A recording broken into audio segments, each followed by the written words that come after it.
Hello, welcome to the first episode of SACarNews, a South African motor-based channel just for, well, South Africans. We are tired of hearing about dollars, horsepower, MPG. I am South African, I use the metric system, and yes, please, I would like it converted from time to time. So what better way of, instead of complaining, just trying to change how things are done here in South Africa. Now, I've got a lot of motoring enthusiast friends will probably disagree with me because they're like, Americans know what they're doing, blah blah blah. They make 707 bhp Dodge Hellcats, which is great, but once again, not very accurate, not very helpful in our metric based system. Plus, I do believe the metric based system is easier because you get meters, kilometers, and they're relative. They are relative in a much simpler method. Anyway, so good news. We'll start off with the good news. This is pretty much the news for the week, or you could say the highlights for the week, because there's obviously a lot of news, and I hope you guys enjoy.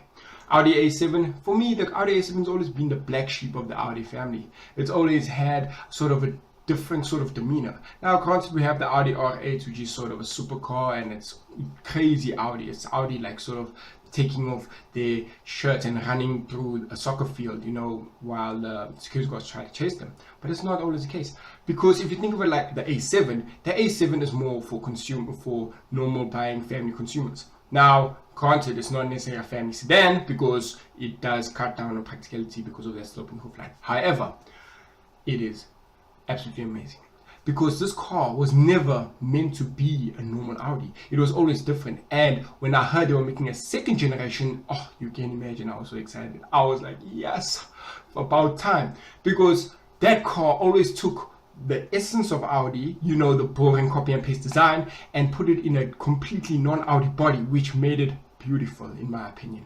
And now with the new one, as you'll see pictures on screen shortly, it now has a 3.0 liter, a 3 liter V6 engine, putting out 250 kilowatts of power, obviously through quattro all-wheel drive.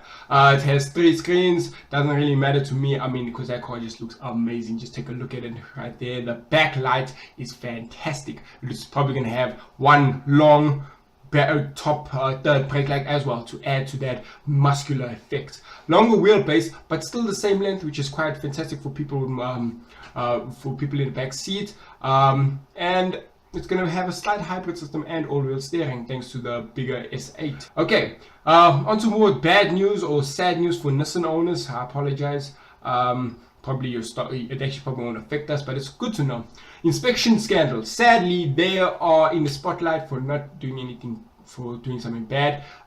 They've been using unqualified staff to do the inspections. So, you know, your car was inspected many times before it actually left the production line, but not always. 1.2 million cars have been recalled in Japan. Now, don't be alarmed. You shouldn't stress too much. Nissan should let you know, but they're just going to check the acceleration, the braking, the steering, pretty much everything that makes your car run. Sadly, the scandal is costing them 25 billion yen. We're in more cheaper terms, 3 billion rands, but yeah, like Nissan has 3 billion rands to spare. Most likely they do. But my opinion is, thanks for Nissan to be prompt, because they already recalled those cars. Production had to be halted, and Ford South Africa can learn a thing or two from the way they dealt with it. On to more sad news. Okay, Fiat Chrysler Automobiles, which is FCA. They're responsible for making Fiats, Chryslers, Dodges, Alfa Romeo, Maserati. They own Ferrari as well. So you could say a fairly big company. However, they recently announced that they're stopping the production of right-hand drive vehicles. So no more 300C, no more Dodge models coming to South Africa, sadly. But here's the worst part. They're cutting down production in their Italian factories because the Chinese weren't interested. And guess which models they are cutting down on? Maserati, Alfa Romeo. How do the Chinese not love the Giulia? Yep, the Giulia is one of them. And the new SUV that is yet to arrive in South African market, the Stelvio, which looks fantastic and apparently is the fastest SUV around at Nürburgring. But I sort of understand where the Chinese are coming from, because the Chinese aren't the sort of people that will wear jeans just because it looks nice. They'll rather wear an outdoorsy kind of tracksuit pants which has millions of pockets because it's more of a function rather than how good it looks.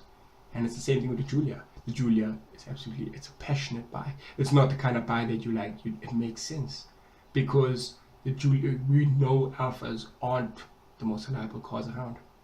Sad, but inevitable. Finally, a celebration is in order for electric cars.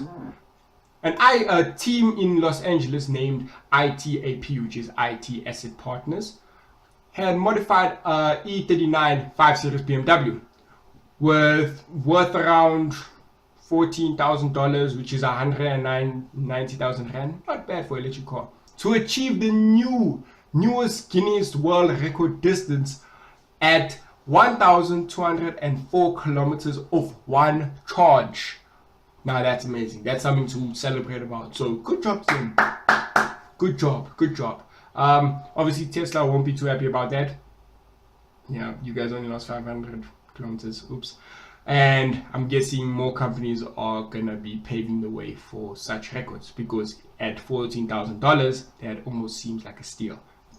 That's about a one Polo Vivo. Yeah, just quite. So guys, if you like this video, click subscribe, click like, tell your friends, I don't know, share on Facebook. I don't know how to do these things. And thank you for watching. Really appreciate it.